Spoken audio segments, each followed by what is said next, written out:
Donc bonjour à vous. Est-ce que vous pouvez vous présenter rapidement et puis dire ce que vous avez fait ce matin, votre rôle dans la matinée?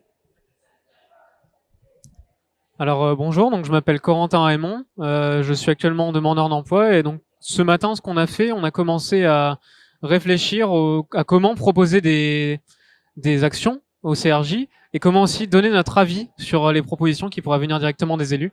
Et on a commencé à réfléchir sur les différentes thématiques dont on pourrait se saisir tout le long de notre mandat. Bonjour, donc moi c'est Morgane Party.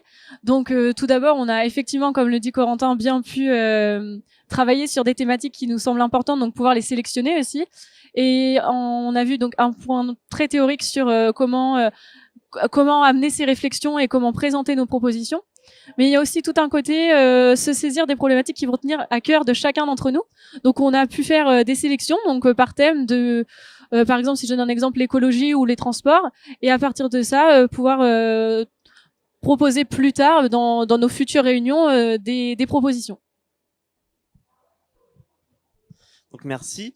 Donc là, ça va être la troisième fois pour la plupart que vous vous voyez, que vous vous rencontrez avec le CRJ. Est-ce que vous êtes fait des amis? Est-ce que vous avez eu des bonnes surprises? Comment est-ce que vous vivez cette osmose-là entre jeunes? Alors je pense que là c'est un sentiment qu'on a un petit peu tous, c'est qu'on est un groupe extrêmement hétérogène, on a beaucoup d'âges différents, beaucoup de professions différentes, mais en même temps c'est tout de suite très bien entendu dès le week-end d'intégration. Et c'est vrai que ça se passe très bien et ça permet de développer, je pense, plus facilement les projets si on est tous un peu soudés, qu'on s'entend tous très bien, ça va permettre de dialoguer plus facilement entre nous, d'établir des projets, etc. Je sais pas si tu veux ajouter quelque chose là-dessus, Morgane. Donc oui, effectivement, on a eu tous ce côté où on était motivés. Donc en fait, il y avait déjà certains points communs. Après, moi, ce qui m'a surpris au tout début, dès le tout début, c'est qu'en fait, on s'est tout de suite très bien entendu, très bien intégré. Et en fait, comme il n'y a pas de jugement, de catégorisation en fonction de notre origine sociale, de notre profession ou même de notre école, formation, c'est que du coup, on se concentre sur des choses vraiment essentielles pour nous et au final, ce sont les mêmes. Merci beaucoup. Petite question comme ça.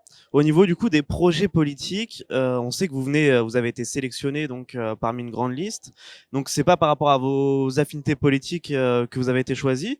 Comment est-ce que vous arrivez comme ça à composer avec toutes les personnes, toutes leurs affinités politiques, toutes leurs idéologies? Comment vous arrivez à travailler ensemble?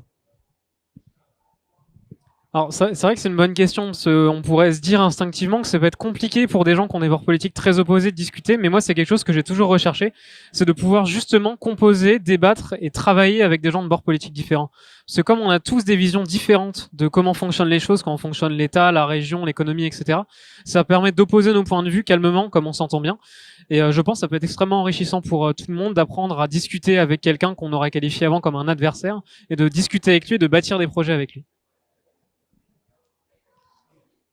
Après, on est réellement en quelque sorte un parti citoyen. Il n'y a pas de politique qui doit transparaître, en tout cas dans les propositions qu'on peut donner. Après, effectivement, comme on a tous des sensibilités différentes au niveau politique, c'est vrai que il pourrait, comme disait Corentin, y avoir peut-être des différences et des oppositions sur certaines choses. Mais on a l'avantage, c'est que en fait, il n'y a pas de bonne et de mauvaise idée, pas de bon et mauvais parti. Voilà, on a tous des opinions, mais en fait, à droite, il y a des bonnes choses, à gauche, il y a des bonnes choses, et le tout, c'est de savoir bien les manier pour proposer des choses qui soient vraiment représentatives de la citoyenneté. Bon bah merci, je vais vous laisser rattaquer du coup pour cet après-midi qui va être encore bien rempli. Et puis je vous dis à la prochaine fois. Merci beaucoup.